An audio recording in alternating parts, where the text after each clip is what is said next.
त ठिकरियूं नज़र आयसि। ॾाढो चित में हैरान थियो। अजब इसरार ॾिसी प्रभु जी कुदरत पसी चित में चिकना चूर थियो। गणकीअ में भॼण जो ख़्यालु मंज़ूर थियो। होश उठी काबूल थियो। संद अची सूर, लेकिन ॿाहिरि अचणु ज़रूर थियो। सौदागरनि सां हक़ीक़त हिन रीति मिलण लॻो त रुपया गणबा त बि घणी देरि लॻंदी, छो जो धन घणो आहे। एतिरो चई खेसि ॿिए हंधि सुठो करे विहारियईं ऐं पाण वरी अची तंबूअ में घिरियो ऐं सौदागर बि अखियूं पाए वेही रहियो। भायाई त मूं लाइ वेठो धन गणे ऐं हेॾो भाई गुरदास अंदरि भेण सां तंबू फाड़े पुठियां निकिरी हलियो वियो ऐं जल्द मंझलू कंदो आख़िर अची काशीअ में पहुतो ऐं उते रही रूप बदिलाए समो वर्तीत करणु लॻो, मगर ॾाढो गमगीन हो ऐं हेॾो काबुल में घोड़नि जो सौदागर दर में निहारींदो थकिजी पियो। तॾहिं वठी रड़ियूं कयईं त अंदरां आवाज़ु कोन आयो ऐं उते वेठे ॾेढ पहर थी वियुसि। तॾहिं घिरी तंबूअ में अंदरि समाव कयईं। जा ॾिसे त हू आहे ई कोन ऐं धन खुलियो पियो आहे। तॾहिं जेके माण्हू भाई गुरदास सां आया हुआ तिन खे सॾे ॾेखारे चयईं त धन पियो आहे, ॾियण वारो आहे ई कोन, छो जो छॾे भॼी हलियो वियो। ऐं हिकिड़ो ख़्यालु आयुसि, कहिड़ो ख़्यालु आयुसि ऐं सभिनी खे सॼे उते बीहारी उन्हनि जे रूबरू घोड़नि जी क़ीमत घणे खयईं ऐं बाक़ी उन्हनि खे सौंपे सौदागर हलियो वियो ऐं सिख बि हेॾो होॾो ॻोल्हण लॻा त भाई गुरदास केॾो निकिरी वियो। आख़िर जॾहिं पतो कोन लॻुनि तॾहिं सभु मोटी गुरुजन ॾांहुं रवाना थिया ऐं पाण में चवणु लॻा त जातो नथो मञे त हुन सां कहिड़ी हालत थी जो धन उते धरियो आहे ऐं पाण आहे ई कोन। ऐं थोरे घणे ॾींहं सतगुरनि वटि पहुची तिन खे सारो समाचार सुणायूं ऐं अची कदमनि में सिर झुकायूं।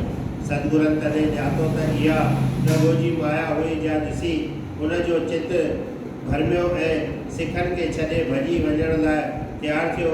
याने रुपया सभु ठिकरियूं थी पिया से ॾिसी मन हैरान थी वियुसि ऐं भॼी वञण जो इम्कान थियुसि। हेॾो भाई गुरदास जंहिं वक़्तु डेरो छॾे भॼी वियो, पंधु हलण करे पेरनि में छाला पइजी वियसि ऐं थकिजी हिकिड़े हंधि रही विश्राम करणु लॻो। काशीअ में सिख संगत जा घणा घर हुआ। तिन सां के माण्हू जॾहिं दर्शन लाइ उते आया तॾहिं भाई गुरदास खे सुञाणी घणो ख़ुशि थिया। सभई हथ जोड़े संदनि सेवा में बीठा ऐं गरम पाणी आणे हथ पेर धोताऊंसि ऐं घणे प्रेम सां चापी करणु ऐं मुकड़ियूं हणणु लॻसि ऐं स्वादी भोजन तयारु करे खारायोसि। उन वक़्तु जेको काशीअ जो राजा हो सो पिणु गुरूअ जो सिख ऐं ॾाढो प्रेमी पुजारी, दुनिया दौलत वारो, हिंदू सिंधू में आकारो, नाले में नामारियो हो। भाई गुरदास खे गुरूअ जो सेवादार ॼाणी ज्ञान अंदरि टिमटार ॼाणी खेसि पाण वटि घुरायो। संदसि हाल अहिवाल पुछी आदर सत्कार कयो। गुरदास बि संदसि सेवा ॾिसी बलार थियो ऐं खेसि पहल ॾेई पंहिंजो सिख बणायो। इन तरह हिक ॿिए खे ॾिसी हज़ारे सिख थी विया ऐं गुरूअ जो वॾो जस ज़ाहिर थियो। राजा भाई गुरदास खे ॾियारी पाण वटि कोठाईंदो हो ऐं हुन खां गुरबाणी पढ़ाईंदो हो ऐं सभिनी जो चित ॾाढो प्रसन्न थींदो हो। हिकिड़े ॾींहुं ब्राह्मण ऐं सन्यासी पंडित सभु गॾिजी हुन वटि आया ऐं हुनखे राजा जो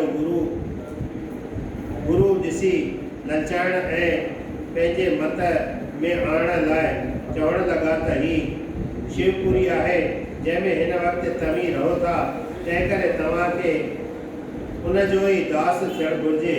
तव्हांखे गुरूअ खां छा मिलणो आहे हिते ॼण वारो शंकर भॻवान ई आहे ऐं तव्हीं बि उनजो ध्यानु कंदा रहो। भाई गुरदास कयो त जेको गुरूअ खे छॾे ॿिए खे जपे थो सो हिकु लोक खुआए परलोक में मजाब सजाब पाए। परलोक में सजाब आहे। बिना सचे गुरुअ जे सभु कूड़ आहे। अवां जो समाचार सभु फितूर आहे। गुरु ई सभ जो नूर आहे। गुरु ई सभ में हाजरा हजूर आहे।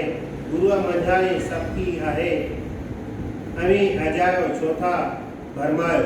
शिव शंकर मारण लाइ वेठो आहे। विख वधायो। बोल गुरु नानक देव की भाङो पूरो थियो। बाक़ी बयान 16 भाङे में पढ़ो। बोल गुरु नानक देव